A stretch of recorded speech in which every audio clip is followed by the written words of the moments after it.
efficiency is the most important here. We actually have a caller on the line, Nonoy of San Mateo. Let's put him on. Hello, good morning. Hello, Hi. good morning, Miss Nicole. Hi, Nonoy. How Hi, are you Nonoy. today? Okay, thank you very much. Your voice doesn't sound usual to my ear.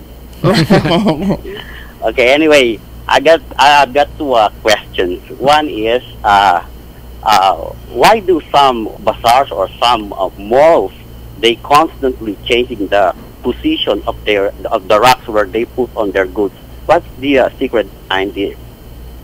Racks. Again, Nonoy, this is Ed, no? There's something to do with, I would assume it's efficiency. Although I've never really pushed doing anything with bazaars, but I would assume as a designer that efficiency is the most important. Why? When you have, let's say, certain products hanging on shelves, and you'll have people coming in. This is what I experience. When I walk into a store where you have shelves coming, I see sometimes the efficiency is not there. I mean, when you look, and it seems like it's uncomfortable, number one, to look at, uncomfortable to touch the product.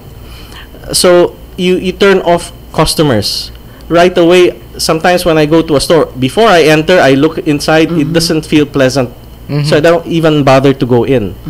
That's why you have stores like Surplus, which are very, very open, and people flock in because it attracts. It's the kind of attention that you want, so it attracts people to come in. And there are certain types of stores that don't have that, so you see that they don't really have clients coming in. That's why they have to adjust it. It's efficiency. Number two, I would assume sometimes feng shui would come into the picture. Feng shui means that they probably had the store done by a feng shui, and the feng shui says you have to do this, you have to do this to attract customers. So that's one of the reasons probably. I have a third, Nicole would be able to address that, about product placement, right? Yes. Nicole. Okay, Nonoy, having some experience in retail before, it's also a matter of, when you want to push a new product, but it has to do actually with the efficiency that Ed was talking about. When you want to push a new product, or a product that's not selling, for example, you put it in the most accessible place and you move things around so that it looks new and different. And you want certain things at eye level, and then some things that are they're not gonna move, but they're big and bulky, but they can be seen. You put it sometimes at a higher level, and then things that people will definitely buy.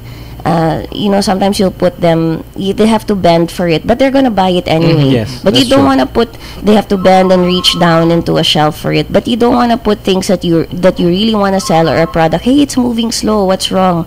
If you want to push it, you put it at hand or eye level, and you put it near the register, and you tell your salespeople to offer them this or that. It's actually a lot of the things that you put nearest to the cashier, they get scooped up. It's a last minute, it's an impulse buy thing. Okay, I'll get this, I'll get that. There's also one last reason I can think of: payment. You see, product placement involves some amount of money. Yes. So for you to be placed at the middle of the department store would cost probably more than to be placed at the corner. You're absolutely right. Because if you're in the end, in the corner, the then premium. people have to go all the way there to find your product. If it's something on consignment, or like a big department store, if it's just a kiosk and you're selling your own stuff, you usually move it around depending on your inventory. Yeah, it's very enlightening. Now, my other question is for your pilot guest. Okay. What's the difference if you fly a commercial plane compared with this fighter plane? An interesting question. Okay. Are you talking about a commercial, let's say Airbus or 747, Boeing? like that. Okay. Generally, flying is flying. You need to have the basic skills of flying. Okay. That's one. Fighter training is another skill that you need to acquire. Most of that is basically flying in the seat. We call it seat of the pants.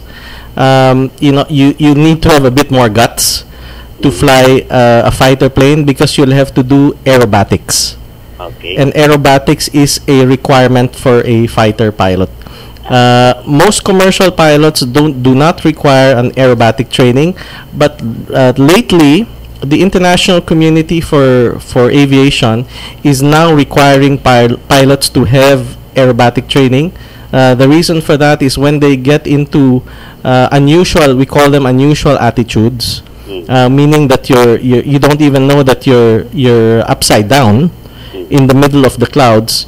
They don't know how to recover, and most accidents happen that way. I mean, I personally had aerobatic training with during the hot air balloon fest. There is a particular pilot there, Captain Maynard Halili. They call him the grandfather. I actually went and trained with him. He wasn't very old though. He wasn't very old though. Oh yeah. Okay. So I actually trained with him for aerobatics.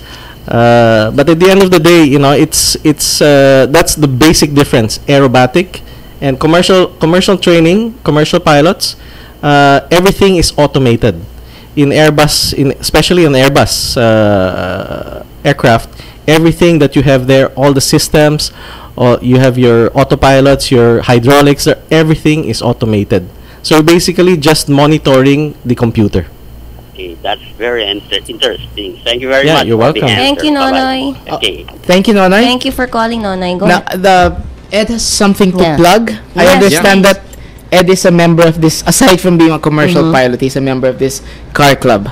And he has requested us. You know, Ed, I've been known to make cars fly. Does not count as being a pilot. Okay.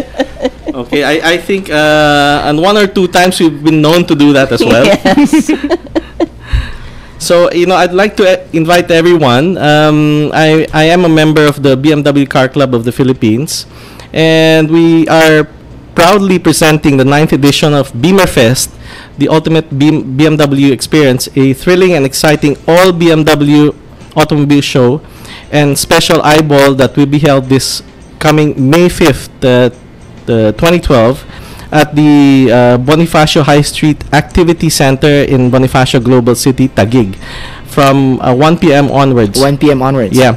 All automobile aficionados are invited to this event. Beamer Fest 2012 is brought to you by the BMW Car Club of the Philippines, the only car club recognized by and is part of the international community of BMW clubs. The show is brought to you by BMW CCP, sponsors Caltex, BBS Wheels, Nito Tires, Kellner Motorsports, H&R Springs, Bilstein Shock Absorbers, Sonax, Pia Bulbs, Blaupunk, and Standard Insurance. Event partners are Bonifacio Global City, Taguig City Government, Eurovision, Race Chip, ARC Automotive, Aguila Glass, Union Bank, V Cool Tints, San Miguel Beverages, and Lifeline Ambulance Rescue Inc. Okay. There's an ambulance outside. Yeah, I just heard that. Looks like. A BMW. Alright, so we are at the end of our The show. ultimate driving machine. Wasn't BMW. that their ad? And it's true. They really are. Even we can make them fly. Yes. It doesn't require a commercial pilot's license. Yes, exactly. Alright, so being in this business, maybe you have some words to or impart to our listeners who would like to consider entering into the interior design fit-out business. Well, for those who are into the interior design or who would want to go into the interior contracting business, what I can just say is that one of the most important things here is that you should enjoy what you're doing. There's no point doing something like this and it's keeping you up night stressed. The thing is that you have to enjoy what you're doing, and that keeps also your business going and your clients happy. That's the most important thing. Without it, there's no point in going to, in fact, any business. You have to enjoy it. Well, Nicole and I have Very always been well said. advocate of Yes. that, right? You have to love your business to be able to grow it. Exactly. Yeah. Very well said, both of you. Thank you for being on the program today. Thank you very Tune in much. again next week. Thank you, Ed. I'm going to bother you now off the air and nag you and bug you and stalk you. Thank you so much again, Nicole, for Thank having you, me here. Carlo. I already Thank you, stalk Nicole, you and and thank Nikki you, Carlo. regularly, so it's okay. Well, thanks for tuning in, folks. We'll see you again next week, Wednesday at 11 a.m. You have been listening to Mind Your Own Business right here on DZRJ 810 a.m., the voice of the Philippines. You have been listening to Mind Your Own Business with Nicole Jacinto and